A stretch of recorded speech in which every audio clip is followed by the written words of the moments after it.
ipakigambit ang pagbiya, abandoning. Ang uluhan sa atong pagpapalandong mao ang pagbiya sa Dios or abandoning God.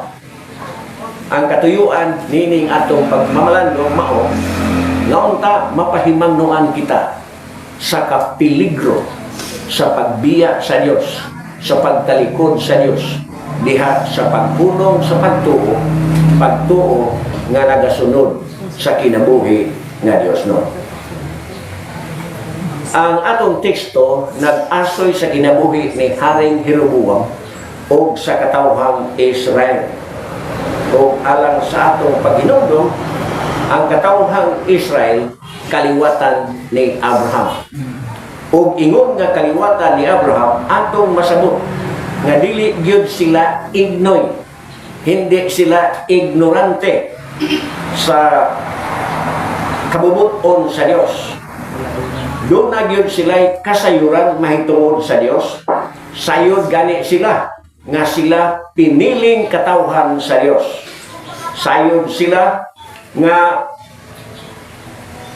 kining maong kasayuran nga ilang nakabot nga sila piniling katawhan sa Dios, ilang nasayran pinaagi sa pasapasa nga sulti sa ilang kaliwatan. Sayod sila niini. O sayod sila usab tungod kay ang kabubuton sa Dios, ang kabalaoran sa Dios nasulat man ingon nga talamdan sa ilang pagkinabuhi, ingon nga mga piniling katawhan. Diha kadila gani ang pakigsaad sa Dios, pakigsaad tali sa Dios o sa ilang kaliwatan. Umaw kini ang atong mabasa sa Genesis kapitulo 17 bersikulo 7 o ato kining matandi sa Isaias kapitulo 51 bersikulo 2 bisan pa sa Mateo kapitulo 1 bersikulo 1 ngadto sa 2. Gani sa panahon sa ministry or pagpangalagad sa atong Ginoong Jesucristo, ang mga Hudiyo nga mao mismo ang mga Israelitas padayon man nga nagaangkon sa ilang kahimtang, ingon nga kaliwat ni Abraham, ingon nga pinili nga katawhan sa Dios. Mao kini ang atong masabot diha sa Juan kapitulo 8 bersikulo 39 o mga buhat, bersikulo Juan 8:39 o 53. Bosa dili gyud sila ignorante sa ilang kahimtang, ingon nga katawhan nga may kadugtungan o relasyon sa Dios. Sa sama nga kahimtang, kita nga nagaangkon nga mga Kristiyanos, nagaangkon nga Kristohanon, nagaangkon nga mga magtotoo sa Dios o kang Kristo Jesus, dili usab ignoy, dili usab ignorante sa kasayuran nga kita pinili nga katawhan sa Dios. Gani nindot ang paghulagway kanatong mga Kristiyanos diha sa Biblia, nindot ang paghulagway kanato sa Biblia mahitungod sa atong pagkapinili. Gihulagway kita ingon nga pinili nga kaliwat, harianong pagkapare, balaan nga nasod, katawhan nga iya sa Dios. Pagkanindot no, pinili nga kaliwat, harianong pagkapare, balaan nga nasod, katawhan nga iya sa Dios. Mao kana ang atong mabasa sa ikaduhang Pedro sa bagong tugon sa Biblia. Ikaduhang Pedro kapitulo 2 bersikulo 9. So, mo na din natawag sutana kay pare naman ta. Wa man sa sutana ang atong pagkapare na aman sumatan sa atong pagkinabuhi. Kinabuhi nga balaan, kinabuhi nga nagasugot sa kabubuton sa Dios. Sa atong teksto, giasoy si Jeroboam ingon nga nagbiya sa Dios. Unsa ba ang rason niini? Kung unsa may mahimong nilugdangan kung ang tao mubiya sa Dios. Apil ba ang mga Kristiyanos niini nga kahimtang kung sila mubiya sa Dios? O may minugdanan ba usab kining maong kahimtang nga magabiya sa Dios. Niini ato kining suhiron pinaagi sa pipila ka mga pagtulungan. Una niini mao ang rason ngano nga kita rubiya. That is our first lesson. Ang rason ngano nga kita mobiya. The reason why we abandon God. Ang atong teksto dayag nga mahayag nga si Haring Jeroboam ning biya sa Dios. Ug ang katarungan mao nga ang iyang gingharian nahilo na establisado na o libo na. O dili basta si Haring Jeroboam lamang ang ningbiya. Ang katauhang Israel nga iyang ginsakupan nakignunot usab kaniya sa pagtalikod sa pagbiya sa Dios. Mao kini ang atong maninaw sa ikaduhang Kronikas kapitulo 12 bersikulo 1. Nini atong masabot ang kapiligro sa kalampusan nga nagpahiluna sa tao diha sa kalib-on sa kahimtang sa kinabuhi apan bulag sa Dios. Peligro di ay kung naana ka nato ang mga material nga butang, mga butang nga naghatag ka nato sa sayop nga pagtuo, nga kining mga butang nga igo na nga makatagbo sa atong pagginahanglan ug ang Dios dili na kinahanglan nga ato pa nga ikadugtong. Sagad sa tentasyon nga atong makita sa tao nga naga-asinso na ang kinabuhi, nahiluna na ang pagkabutang ug ligo na mao ang pagpataas, arogante, hambugiro, makaminos na sa uban, manamak na sa katungod sa uban. Daw sa tinagalog pa nalimutan na ang kanilang pinanggalingan. Ha? Unsay buot na ko ipasabot niya nang nalimutan na ang pinanggalingan. Nakalimot na sa ilang gigikanan. Ang atong gigikanan mao nga wala kitay dala sa pagtungha ning kalibutan. Wa tay lampin, wa tay dayapir pagkatao. Unya mobiya usab kita niining kalibutan nga wala koy madala. Magbarong mata o mag-Amerikana daang kurmata sa atong lungon pero madugta ra kining tanan didto sa lubnganan. Apan sa luyong nga kinabuhi dili na kini nato madala. Unsa man ang kaharuhay nga atong nakabot o natagamtam nining kalibutan, dili kini garantiya nga magpabilin sa atong puder sa kahagturan. Busa, dili unta kita malimot sa atong pinanggalingan. Huwag natin kalimutan ang ating pinanggalingan. Atiyaw mo yan. O dili kinilayo nga mahitabo ka nato. Gani kini nga mensahe gitumong man kanato alang sa atong pagtulunan o pagmatmod nga dili mahulog sa kasaypanan nga gikahulugan ni Rehoboam o sa katawhang Israel. Nganuman tungod kay kasagaran kung mudangat na gani ang tao sa kahamugaway sa kinabuhi, ang tentasyon nga makahimo na siya sa pagbarog nga walay panabang sa Dios, mubiaw sa kasing-kasing o kaisipan. Unya, mahimugso kini diha sa kabugnaw sa pagpangalagad, bugnaw nga pagsimba, bugnaw nga pagpakidugtong sa isig ka magtotoo diha sa Kristohanong gimbuhaton o gimbuhaton sa iglesia.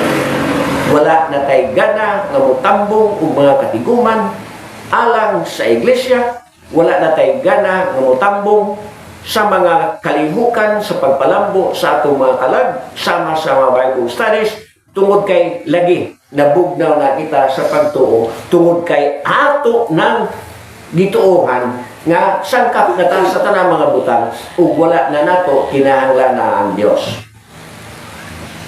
Usab kung maghunahuna na gani ang tao nga gilibutan na siya sa mga butang nga makatagbo sa iyang panginahanglan, mga butang nga magdala kaniya sa tawhanong kalipay o katagbawan, mosantok usab sa hunahuna nga pwede na ihikling ang kalipay o katagbawan nga makaplagan diha sa Dios o sa atong Ginoong Hesukristo.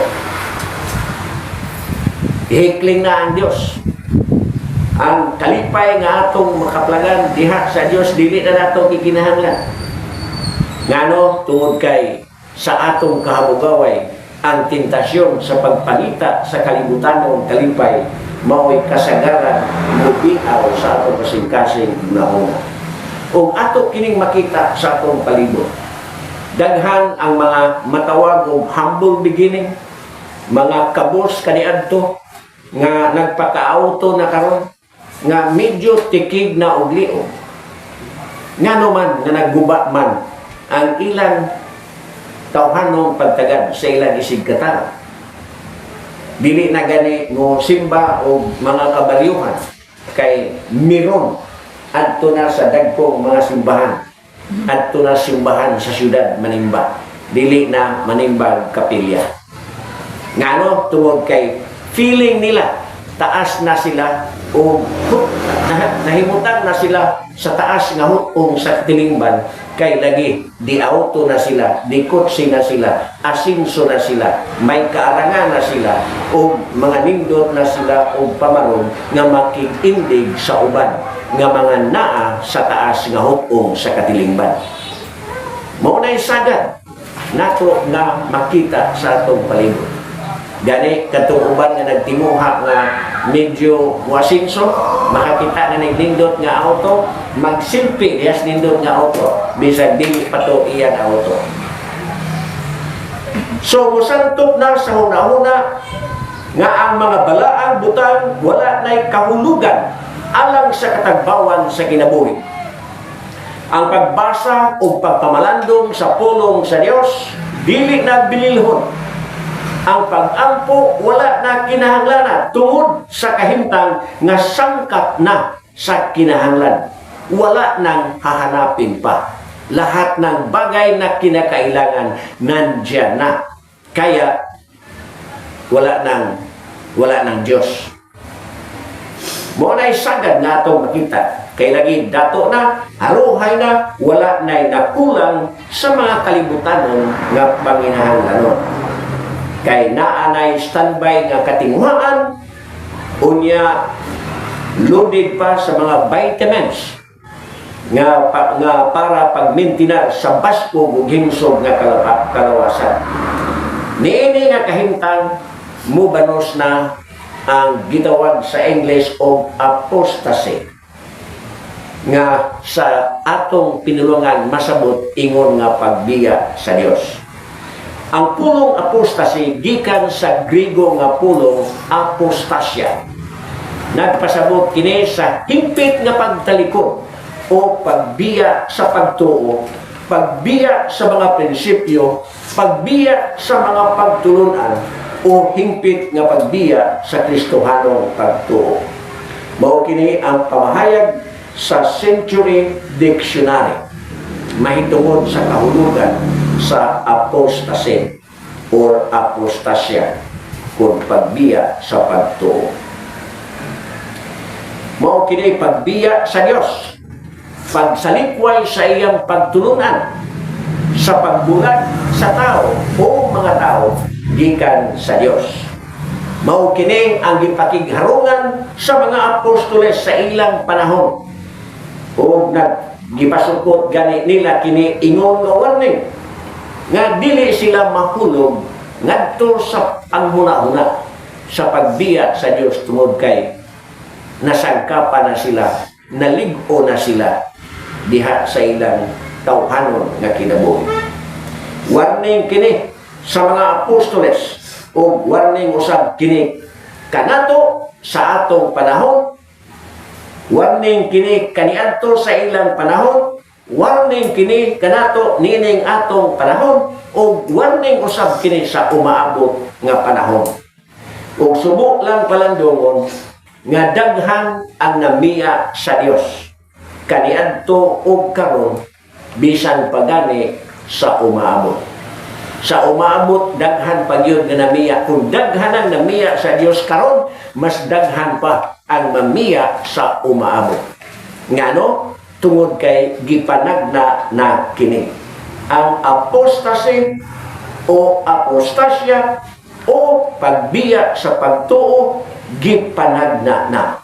Ato kanang mabasa sa ikaduhang Tesalonica kapitulo 2 bersikulo 3 o sa unang Timoteo kapitulo 4 bersikulo 1. O maayo unta kung dili kita maapil o masako sa maong panagna.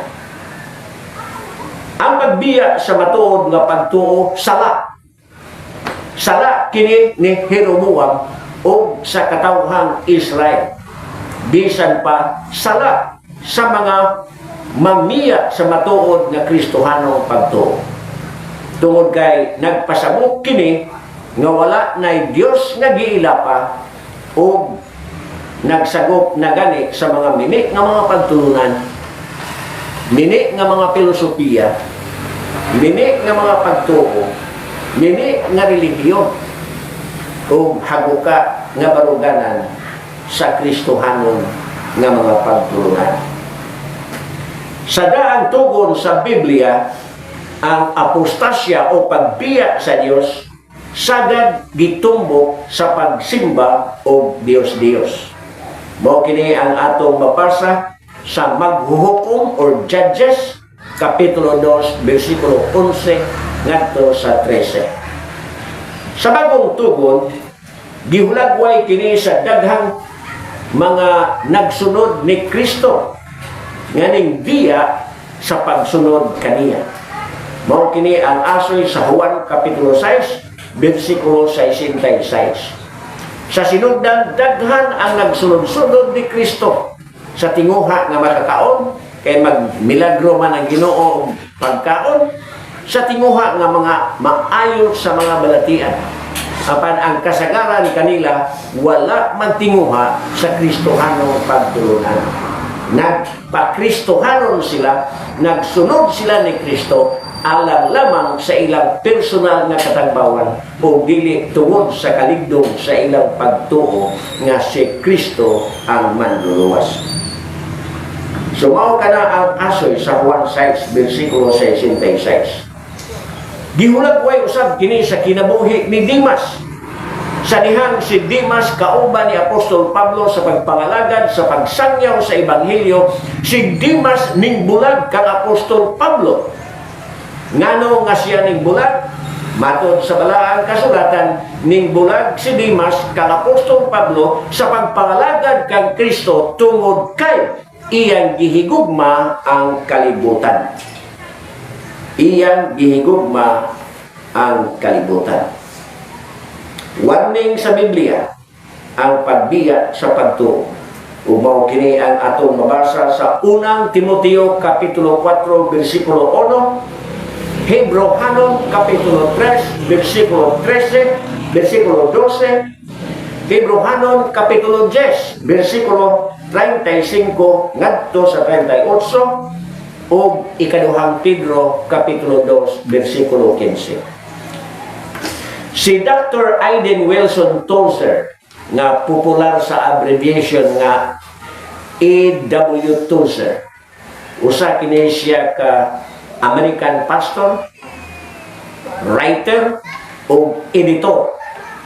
Siya nagsulat nga ang magtutuo angay nga magmaigmat, angay minot nganon, magmaminat ngunon. Angay magmaigmat o magmaminat ngunon sa pag-ila kung kinsa ang iyang kapariha. Kapariha ba siya ni Cain o kapariha ba siya ni Abel? Ngano man, unsa man si Cain. Si Cain nakigdugtong sa Dios, pinaagi sa paghalad sa abot sa iyang kusog. Ha? Naghalad siya sa iyang abot sa mga trigo kung sa man nga abot sa iyang pagpamuma. Iya kining gihalad sa Dios. Si Abel naghalad po sa abot sa iyang pagpamuhion. O nahitabo nga ang halad ni Abel ang gidawat sa Dios o dili ang halad ni Cain. Nga naman, tungod kay ang halad ni Cain mao'y halad nga minaot. Samtang ang halad ni Abel mao'y halad nga ginasingkasing. Nga kung atong sabton sa yano, ang halad ni Cain mao'y pagpakaaron ingnon nga dunay kadugtungan sa Dios. Nga kung kita pakaron pagpakaaron ingnon nga Kristohanon. Apan dili di ay kita Kristohanon tungod kay haguka ang atong pagtuo sa Dios ug sa atong Ginoong Kristo. Samtang si Abel tin-aw ang kaisipan o ang kasing-kasing bugat diha sa pagtuo sa Dios. Busa ang iyang halad pinasikat sa kinasing-kasing o malipayon kinasing-kasing nga paghatag o pagtuo mao'y nahimut-an sa Dios. So kung atong itandi kining gisulat ni Dr. Aiden Wilson Tozer sa atong kinabuhi, unsa ba ang matang sa atong kinabuhi? Are we Christians offering ourselves to the Lord truly and without reservation? Sama kang Abel o nagpaka-Kristohanon lang kita? Dapat wala mo gamot si Kristo sa atong kasing-kasing. So, mao kini ang punto ni Dr. Tozer na hinuklog ko ni ini. Unsa ba tinuod ako sa ako pagkapastor, unsa man ko tinuod buot ba ko nga nagalagad? Ang akong pangalagad nagasukad ba sa akong pagtuo, nagasukad ba sa akong pagtahod, nagasukad ba sa akong pagsalig sa Dios o kang Kristo Jesus? Ang akong pagpangalagad binatbang ipangutana, unsa ba ang inyong pagka-Kristohanon? Haguka sama kang Cain o timos o tiunay sama kang Abel? Ngano nga ako ning gihisgutan tungod kay ang kahimtang ni Cain maoy bayhon sa pagbiya sa Dios. Kung alanganin ang atong pakigdugtong sa Dios, nagpasabot lamang kana nga mga balingbing kita. Ha? Nagpasabot lamang nga balingbing kita. Ang atong pagsalig naa sa atong kahimtang, sa atong kabtangan, sa atong pagkabutang nga haruhay. Ug wala na kita magasalig sa Dios gani, wala na kita manginahanglan o Dios. Sama sa gibuhat ni Cain. Apan sa atong mga kalag ngadto sa Dios. Unsa ba ang timailhan sa nasurindir nga kalag? Ang timailhan sa nasurindir nga kalag ngadto sa Dios mao ang pagpabilin sa matuod nga pagtuo, tiunay nga mga pagtuo, pinaagi sa pagsunod sa balaang kaubuton sa Dios, sumala sa iyang pulong nga nalatid diha sa balaang kasulatan. Ingon niya na ang kahimtang sa matuod nga magtutoo. Ang pagpanglimpasog base sa kaugalingon nga kagahom, inay sa Dios nun nga kagahom, masabot usab nga bayhon sa pagbiya sa pagtuo. Kung wala na kita'y salig sa Dios o nagsalig na lamang sa atong katakos, nagsalig na ta kay naatay binuan nga sweldo, nagsalig na ta kay naatay binuan nga pensyon, nagsalig na ta kay naatay masaka nga lubi, nagsalig na ta kay naatay matubak nga saging, naatay makuykoy nga kamuti o kamuting kahoy, nagsalig na ta kay naatay timing nga magakuha og lubay-lubay o kamumunbon. Kung mao ni ang atong gisaligan, inay nga magsalig kita sa Dios dan samara o nagabiya kita sa pagtuo. Naa kita sa gitawag og apostate condition. Naa kita sa kahimtang nga nagsalikway na sa Dios. So, importante nga dili unta kini mudangat sa atong kinabuhi. Usab ang pagkinabuhi subay sa unod. Nasayod naman taon sa ang matang sa pagkinabuhi sa unod. Gibalik-balik na nako na pagkutlo ang mga teksto din. Galacia kapitulo 5 bersikulo 19 ngadto sa 21, Unang Korinto kapitulo 6 bersikulo 9 ngadto sa 10, Roma kapitulo 1 bersikulo 18 ngadto sa 32. These are verses in the Bible nga nagpresentar unsa ang kahimtang sa hagukat nga pagtuo o nagabiya sa pagtuo sa buhi o matuon nga Dios. So apostasy sad ang pagkinabuhi subay sa uno. Ikaduha, mga katulian kung mubiya kita sa Dios. Ang atong teksto na mahayag nga tungod sa dili pagkamatinud-anon ni Rehoboam o sa katawhang Israel, si Sisha, ang hari sa Ehipto, miatake sa Jerusalem, miatake sa Juda, ngadto paingon sa Jerusalem.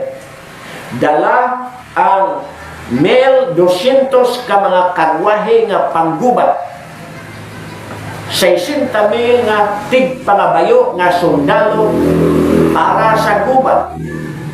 O gani kauban niini mao ang dili mayhap nga mga trupa sa mga kasundaluhan sa Libya, kasundaluhan nga mga Sukkites o mga Kusites nga kaalyado sa Ehipto. O gani nabihan nila ang upat ka kinutaan nga syudad sa Juda. Kining pulong kinutaan sa English gitawag ni og 45. Kinutaan nga syudad, 45 cities o 45 city. Ang buong ipasabot ining 45 city nga kining syudad kinural, gikural na aron dili basta mapildi o naay manulong, dili basta masudlan o dunay mga invader. Apan tungod sa kadaghan sa ning atake sa Juda, nakuhaan yun sila, na ilugan yun sila sa ilang mga kinutaang syudad. Gani, ning abot pa sila ngadto sa Jerusalem. Ilang kuha ang mga bulawan nga taming nga hinimo ni Solomon ug ang uban nga mga kabtangan nga makaplagan diha sa templo. Niini ato masabot nga ang pagkahiluna ug kalig-on ni Rehoboam, ang iyang pagpili sa kasikat ug kadungganan bisan pa kagahom, labaw kay sa Dios wala magpulos kaniya. Namiligro Panginoon ang iyang kinabuhi uban sa iyang katawhan nga nianang panahon na nagaatubang sa kamatayon. O mao kini ang dayag nga pagtulunan sa Nese Dominus Frustra. Without God in vain. O kung walay Dios, kawan. O dayag kini nga sangkutanan kung kita magasalikway sa Dios. Dili kini layo sa atong kahimtang. Dili man tingali kita sulungon o 1,200 nga karwahe nga manggugubat. Dili man tingali ta sulungon uban nining mga karwahe sa 60,000 ka mga nangabayo nga sundalo. Dili man tingali ta sulungon sa mga trupa sa kasundaluhan, apan mahimong sulungon kita sa katalagman. Mahimong sulungon kita sa katalagman. Kung nahinumdum pa kamo, gisulong kita COVID niadtong 2019. December 2019 nagsugod ang COVID sa Pilipinas. Gisulong kita niini, mikuyanap kini sa nason, daghan ang kinabuhi nga nakalas tungod sa COVID. So, COVID lang kaan. Musulong na to. Tudas na ta. Sulungon tagbagyo sa pagsulong ni Odette. Samot. Daghan ang nangamatay ni atong bagyuhan, ang mga kalubihan, mga kasagingan, nangapukan, medyo, dili kay medyo, ning atubang kita o kagutom. Mao nga nag-importa og mga bugas gikan sa laing nasod aron pagtagbo sa atong panginahanglan. Dugang importation. Gisulong po ta og linog. Daghana na nga matay sa maong linog. Sa Cebu, sa Davao, gisulong po ta og lunok. Daghan po ang nakalas o mga kabtangan nga nausik tungod sa lunok. Ang ako yung taong anak, si Jake, na biktima niya itong lunok. Umatod pa sa akong apo, hadlo ko na siya, kaya dito naman sila sa atop silang balay na nunto, kaya ningabot naman hapit sa second floor ang lunok sa ilang lugar. So mga katalagman, kining maong mga katalagman matawag sa komedya nga sinultihan, ingon nga, sobra pas paigo. Oo. Kining maong mga katalagman matawag, ingon nga, sobra pas paigo sa paghulga o gani pagkutlo sa kinabuhi. Mao nga dili gyud maayo nga mahimulag gikan sa pagtuo o pagsalig sa Dios. Manghinaot lang ko nga akong anak nga biktima niya itong lunok, makahinuklog kung unsa man ang mensahe nga buot ipadagat sa Dios ngadto siya kinabuhi. Wala may akong pagkampo nga ang akong mga anak magmaalamon sa pagpakindugtong sa Dios. Sa Biblikanhon nga pananaw, ang kalabidad instrumento sa Dios. Ang kilat, ang bagyo, ang linog, ang balod, ang tsunami, ang tanang puwersa sa kinayahan, instrumento sa Dios. O kung gamito na kini sa Dios alang sa iyang balaan nga katuyuan, wala kitay mahins. Pila na yung nangamatay na igos kilat? Daghana. Apil pagkabaw. Oo. Pila na yung nangamatay tungod sa bagyo. Daghana. Nangalunod nga mga barko tungod sa tsunami. Linog, lunok, daghana ang nakalas ng kinabuhi.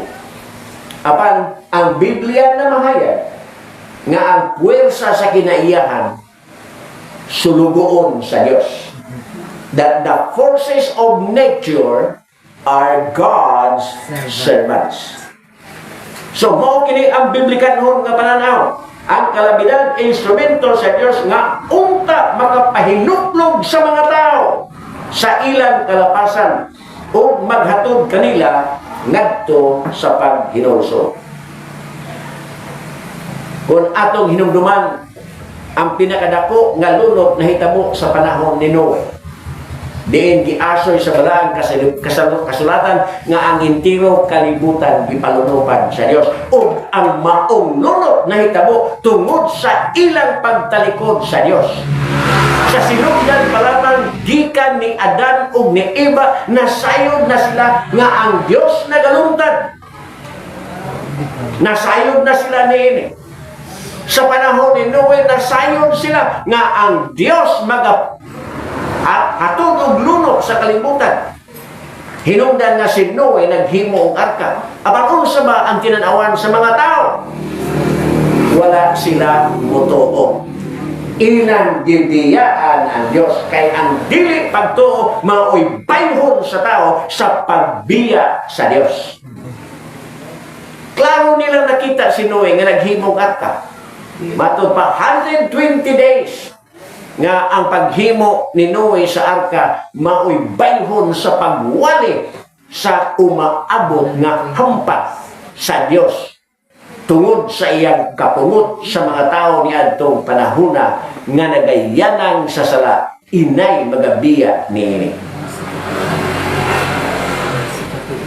Ang hampak sa Ehipto sa panahon ni Moises o Paraon, diin si Paraon wala mo tuo sa gisulti ni Moises nga buot ang Dios nga ang katawhan ni Israel mugawas gikan sa Ehipto.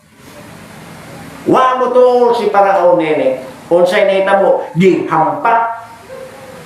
Unsay mga hampak, mga baki, mga langaw, unsa na to? There were about 10 plagues na pulo kahampak. Ang katapusang hampak mao ang kamatayon sa mga kabangguangang anak sa mga Ehiptohanon o sa mga namuyo sa Ehipto nga dili Israelitas. So grabe ni nga hampak. Mabasa na nato sa Exodus Kapitulo 7 ngadto sa Kapitulo 11. Ang hampak sa Sodoma o Gomora sa panahon ni Lot. Diin ang mga tao nagmapatoyangon sa lawas nun nga kaulag. Ang mga lalaki, manglaki na. Ang babae, mamabae na. Ingon niya na ang sala sa Sodoma o Gomora. O gihampak kini sa Dios sa iyang kapungot, pinaaging pagpadala o nagkayo nga asopre. Gipauwanan sila o nagkayo nga asopre. Burning sulfur. So tiyaw mo, puwersa sa Dios ang mga katalagman. O mao kini ang ato mabasa sa Genesis Kapitulo 19, versikulo 24. Dingin ang Diyos nagpadala o nagkayo nga supre ngadto sa kayutaan sa Sodoma o Gomora. Mao kini timailhan sa kagahom sa Dios, batok sa sala sa tao, batok sa pagsalikway kaniya. Ang puwersa sa kainayahan ingon man instrumento sa Dios. O matod sa Topical Encyclopedia, ang puwersa sa kinaiyahan mao'y makanunayon nga pagpaila nga kini kasangkapan sa Dios alang sa pagkampot sa iyang balaan nga katuyuan. Ingon man instrumento nga naghatag og mensahe ngadto sa mga tao sa pagpadayag sa kahalangdon ug kagamhanan sa Dios.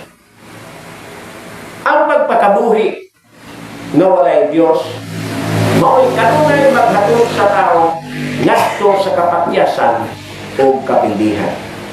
Mao kini ang atong mabasa sa Ikalawang Kronikas Kapitulo 12 versikulo 2 ngadto sa 4. Ang ikatulo nga pagtulunan, ang kapulian ngadto sa uban kung mobiya kita sa Dios. Tanawa sa atong pinulungan naa di ay maamong kung kita mobiya sa Dios ang uban maamong. Dili kinahanglan nga mamahimo pa kitang hari sama kang Rehoboam.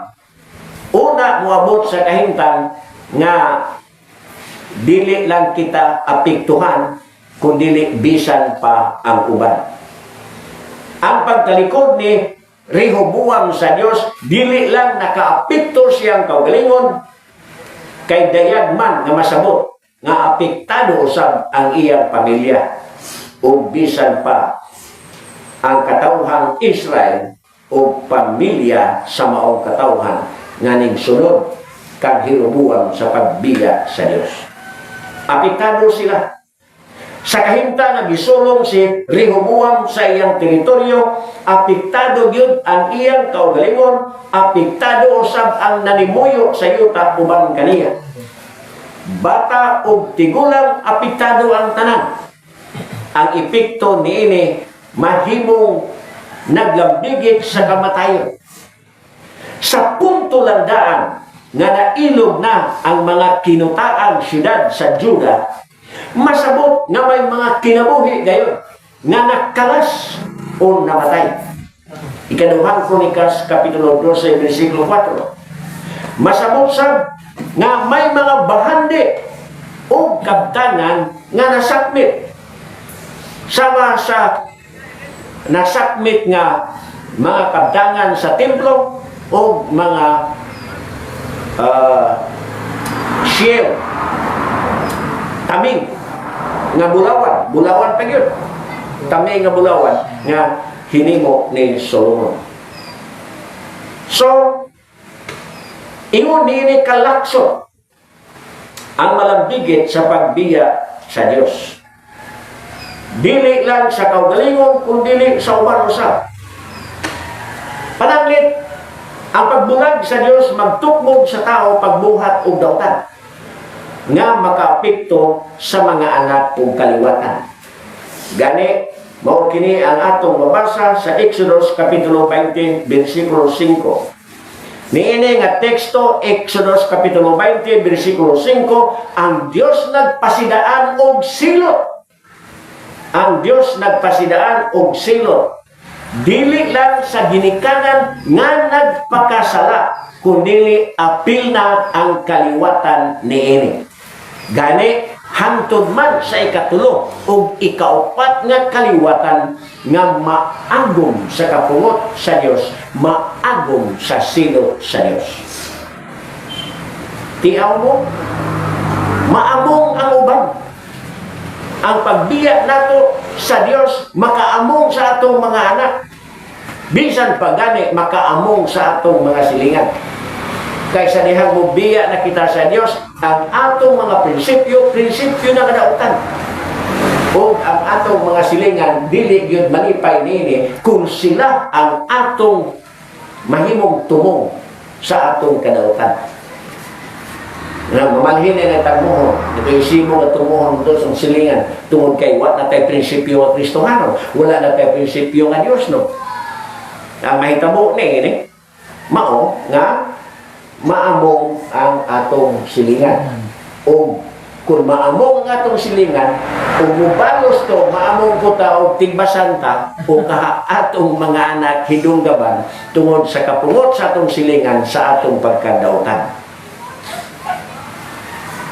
Daghan ang panigingnan ni ini. Pananglit palahubog nga amahan, makaapekto sa pamilya.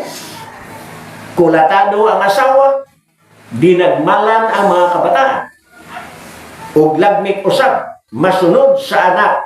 Kita ni nato sa atong palibot. Tingali nakaila magid mo o kinsay mga sugaron sa atong palibot. Tanawa ang ninugdangan sa ilang pagkasugaron, bigbat na nakod sa ilang mga anak. Ang ilang apuhan nga daghang hinuktan, ning takod ngadto sa anak, nga daghan og hinuktan, ning takod ngadto sa mga apo, nga daghan og hinuktan, o mutakod pag nga nagabiya kaniya.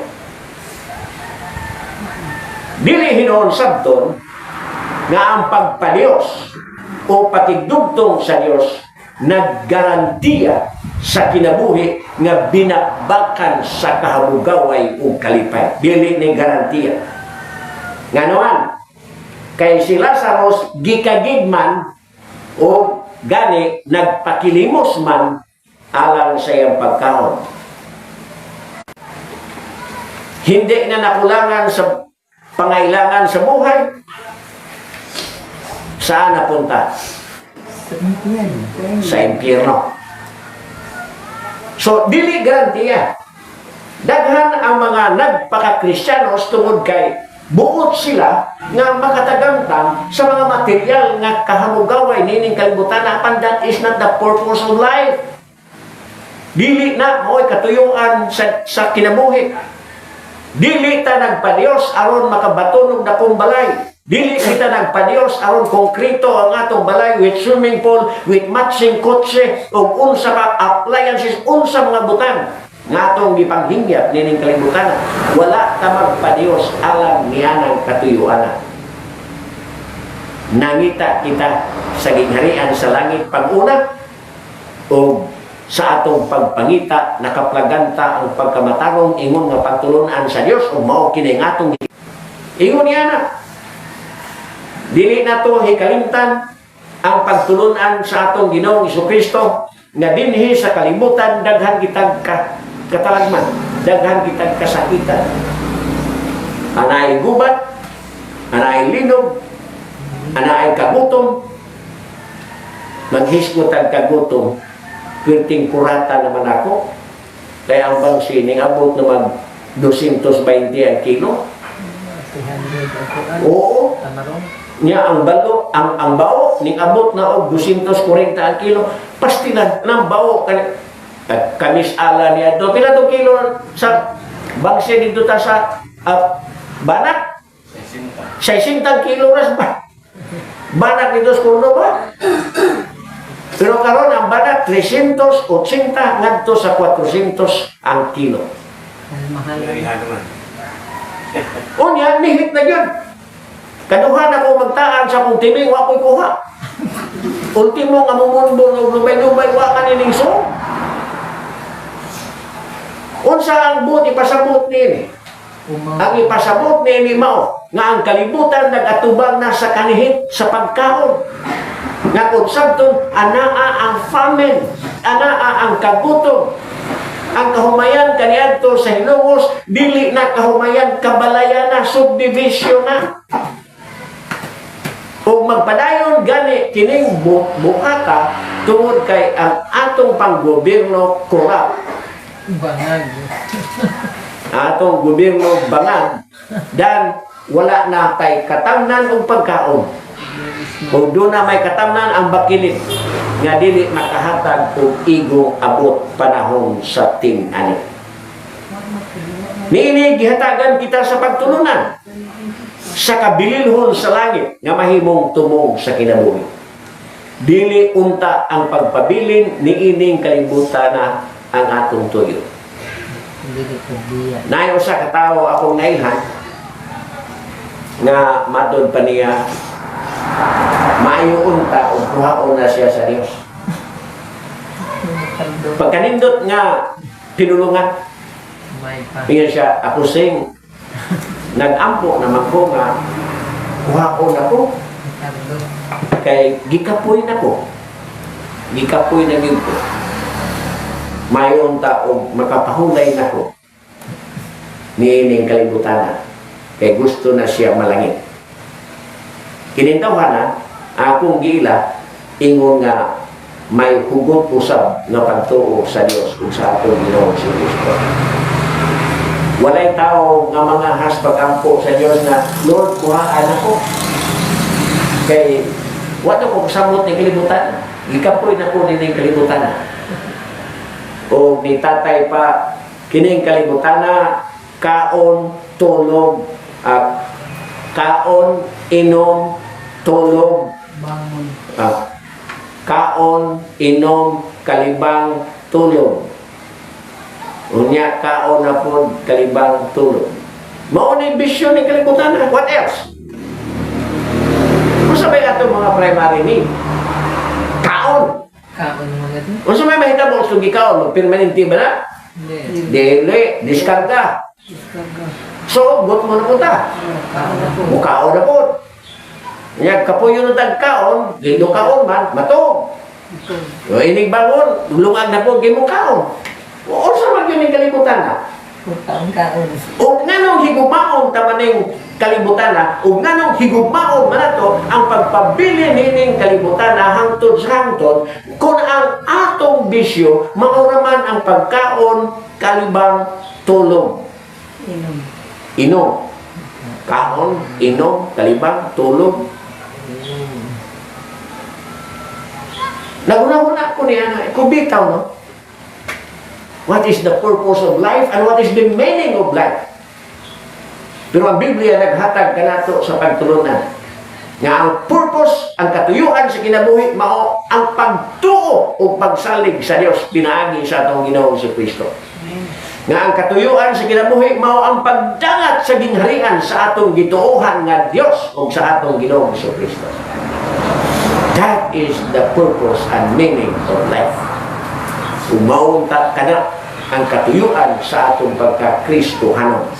Dili unta kita nag-Kristohanon aron iyawat na lang kaluy-an sa Dios, iyawat na lang ang Dios maghatod og luto sa bahay. Iyawat na lang ang Dios maghatag natong nindot nga balay. Iyawat na lang ang Dios maghatag natong kutsi. Iyawat na lang ang Dios maghatag natong kalubihan, kasagingan, etc. Butang nining kalibutan.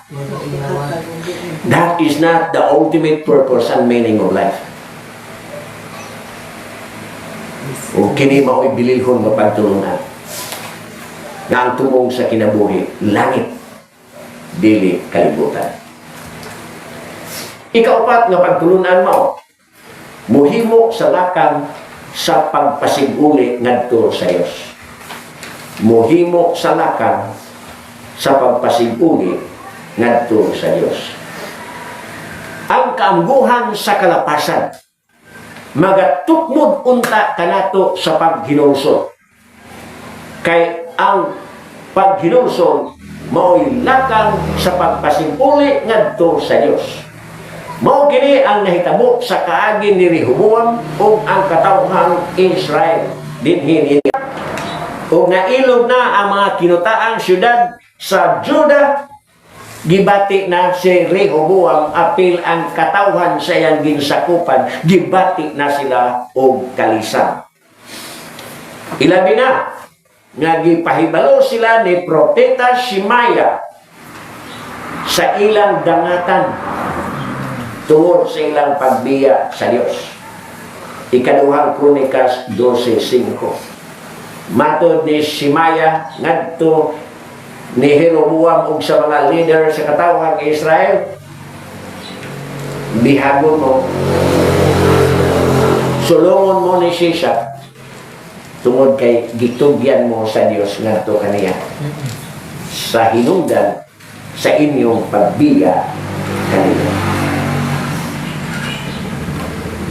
So ingon yan na, dibati sila sa kalisan tungod sa ilang pagbiya sa Dios, tungod sa ilang dangatan, mahimong laksot nga dangatan tungod sa ilang pagbiya sa Dios. Ikaduhang Kronikas 12:5. Niini, gipaubos nila ang ilang kaugalingon. Usa ka lakang nga mapuslano. Kay kung wala kini nila buhata, tudas na yun sila. Sa himpit, tudas na yun sila. Ang pulong pagpaubos, gitawag sa Hebrehanon nga pinulungan. Tungod kay kining Kronikas gisulat sa original sa pinulungan nga Hebrew. So sa original, ang pulong pagpaubos gitawag sa Hebrew og kauna. Kauna. Nga gihubad sa English og humble. Pagpaubos. To bend the knee. Pagluhod. Nga sa panahon ni William Edwin Vine sa iyang Vine's Expository Dictionary of the Old Testament, matud niya usa kini kabayhon sa paghinulsol atubangan sa Dios. Ang kauna o pagpaubos maoy usa ka bayhon sa paghinulsol atubangan sa Dios. Ang biblikanhon nga pagtulon-an ni mao nga ang paghinulsol magdapit sa kaluoy sa Dios o magpasiguli sa paglaom ngadto sa mga nagahinulsol. Ang atong pagbiya sa Dios maoy pagkawala sa paglaom. Apan kung galing maghinulsol kita, matod ni Edwin Vine, William Edwin Vine, kung maghinulsol kita sa buhay. Mao kini ang atong maaningaw sa ikaduhang Kronikas kapitulo 7 bersikulo 14 ug sa Santiago kapitulo 4 bersikulo 6. Niini gihatagan kita sa pagtulunan nga maghinulsol sa atong kalapasan, kalapasan nga mao ang pagtalikod sa Dios, kalapasan nga mao ang haguka nga pagtuo sa Dios, kalapasan nga mao ang pagpakaaron ingnon nga magtotoo. Kinahanglan genuine kita nga magtotoo. Sa paglikay sa katalagman, importante nga sayo kita maghinulsol. Mao kini ang gitumbok sa unang hari kapitulo 21 bersikulo 29. Dili hinuon sabton nga hingpit malikayan ang katalagman o kakulian tungod sa atong pagbiya sa Dios. Kay ang atong pagbiya sa Dios adunay disiplina nga naghulat. Kung inyong nahinumduman sa atong scripture reading ganiha ang gibasa ni Gracia at Grace di ay giasoy didto nga gihunong man sa Dios ang iyang hingpit nga kapungot sa Israel. Dili na niya kini hampakon sa iyang kapungot apan na ay disiplina mahimo silang ulipon sa Ehipto.